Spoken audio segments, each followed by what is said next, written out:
गांव में एक सेठ और सेठानी रहते थे। वे बहुत अमीर थे लेकिन बहुत कंजूस भी थे। फिर एक दिन सेठ को किसी काम से दूसरे गांव जाना पड़ता है। उनके घर में एक नौकरानी भी थी।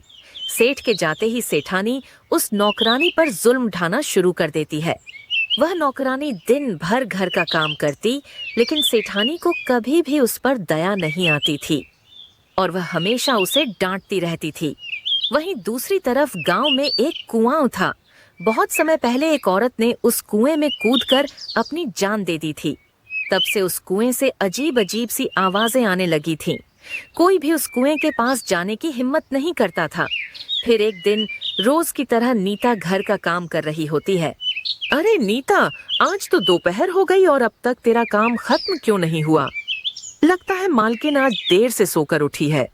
क्यों री, तेरा काम खत्म क्यों नहीं हुआ अब तक? नहीं नहीं मालकिन, ऐसा नहीं है। आज मेरी तबीयत कुछ ठीक नहीं है, इसलिए आज सुबह उठने में थोड़ी देर हो गई। मैं कल से जल्दी उठ जाऊंगी। आज हमारे घर कुछ मेहमान आने वाले हैं और घर में थोड़ा सा ही पानी बचा है। तू नदी से थोड़ा पानी भर कर ले आ। लेकिन मालकिन, अब तो शाम होने वाली है और नदी तो गांव से दूर है। मुझे लौटने में रात हो जाएगी। अगर आप कहें तो मैं कल सुबह पानी भर कर ले आऊं। नहीं नहीं, तेरा दिमाग खराब तो नहीं हो गया? तूने सुना नहीं कि मेहमान आज आने वाले हैं? तो पानी की जरूरत भी तो आज ही होगी ना।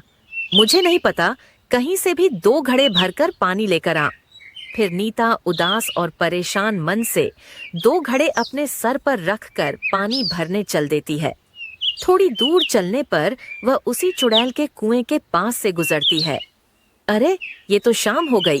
मुझे नदी से लौटने में जरूर रात हो जाएगी। क्यों ना इसी कुएं से पानी भर लूं? अगर नदी से पानी भर ले जाऊंगी तो लौटते वक्त अंधेरा हो जाएगा। नहीं नहीं, इसी कुएं से भर लेती हूँ। फिर वह उस कुएं के पास पानी भरने पहुंच जाती है।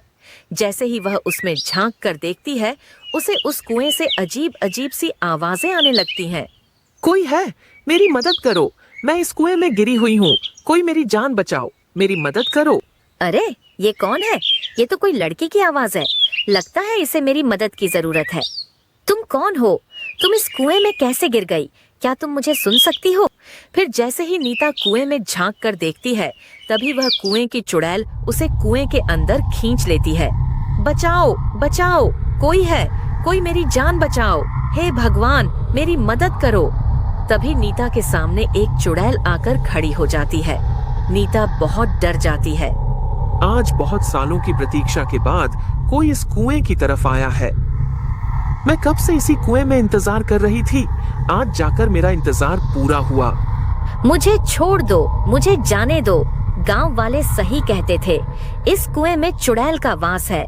तभी वह चुड़ैल नीता के शरीर में घुस जाती है और फिर वह चुड़ैल कुएं से बाहर निकलती है। फिर वे दोनों खाली मटकों को अपने सर पर रखकर वापस अपने घर की ओर चल देती हैं और थोड़ी देर में घर पहुंच जाती है। घर पर मेहमान आ चुके होते हैं। अरे नीता, जल्दी जाकर सारा पानी रसोई घर में रख दे और जल्दी से हम सब के लिए भोजन तैयार कर दे। मेरे भाई को पनीर की सब्जी बहुत पसंद है। चल निकल यहाँ से। तेरी इतनी हिम्मत मुझे हुक्म देती है? ले, हुडी भर के पानी ले आ इसमें। इतना बोलकर वे दोनों घड़ों को जमीन पर पटक देती है। अरे दया रे, इसकी हिम्मत तो देखो। भाभी, आपने अपनी नौकरानी को बहुत सर चढ़ा रखा है। इसकी हिम्मत तो देखो। इतना गुस्सा इसने तो दोनों घड़े ही तोड़ दिए। अरे नीता, ये तूने सही नहीं किया। तूने मेरे मेहमानों के सामने मेरी बेइज्जती करके अच्छा नहीं किया। तुझे इसकी सजा जरूर मिलेगी। जल्दी से ये टूटे हुए घड़े समेट और जाकर खाना बना। अच्छा, तो अब तू मुझे हुक्म देगी? तेरी इतनी हिम्मत? मैं बहुत ठीक हूँ। चल जाकर मेरे लिए 1 गिलास खून भरकर लेकर आ। भाभी, ये तो खून मांग रही है। आपकी नौकरानी खून भी पीती है? फिर जैसे तैसे वे तीनों अपनी जान बचाकर वहां से भाग जाते हैं। बहन, ये तुमने हमारे साथ ठीक नहीं किया। भला कोई मेहमानों को अपने घर बुलाकर उनके साथ ऐसा व्यवहार करवाता है क्या?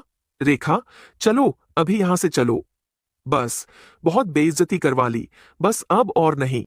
नहीं नहीं राजू भाई, मुझे यहाँ अकेला छोड़कर मत जाओ। मैं अकेली इस घर में नीता के साथ नहीं रह सकती। यह मुझे मार डालेगी। तुम आज रात यहीं मेरे घर रुको, कल सुबह अपने घर चले जाना। ठीक है, लेकिन ध्यान रहे, मैं और अपनी बेइज्जती नहीं सहने वाला। ठीक है भाई, लेकिन अब हम क्या करें? वापस घर जाना सही होगा। वह नीता अभी भी घर पर ही होगी। कहीं उसने हम पर फिर से हमला कर दिया तो? हम थोड़ी देर यहीं इंतजार करते हैं। थोड़ी देर में नीता सो जाएगी, फिर हम लोग घर चलेंगे। फिर थोड़ी देर इंतजार करने के बाद वे लोग फिर से वापस अपने घर की ओर चल देते हैं।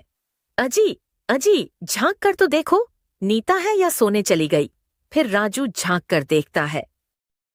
अरे, कोई नहीं है, डरने की कोई बात नहीं है, रास्ता साफ है, चलो अंदर चलते हैं।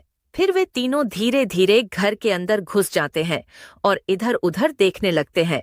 अरे कोई नहीं है, चलो अब सब सो जाते हैं। रात के 3 बजते ही नीता पूरी तरह से चुड़ैल बन जाती है। वह बहुत डरावनी बन जाती है। फिर वह अपने कमरे से निकलकर बाहर आती है जहां वे तीनों सो रहे होते हैं। उस चुड़ैल को बहुत भूख लग रही होती है।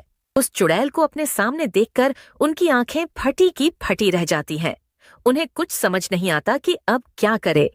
सेठानी चुड़ैल पर डंडा फेंककर मरती है। डांडी की चोट से चुड़ैल गायब हो जाती है।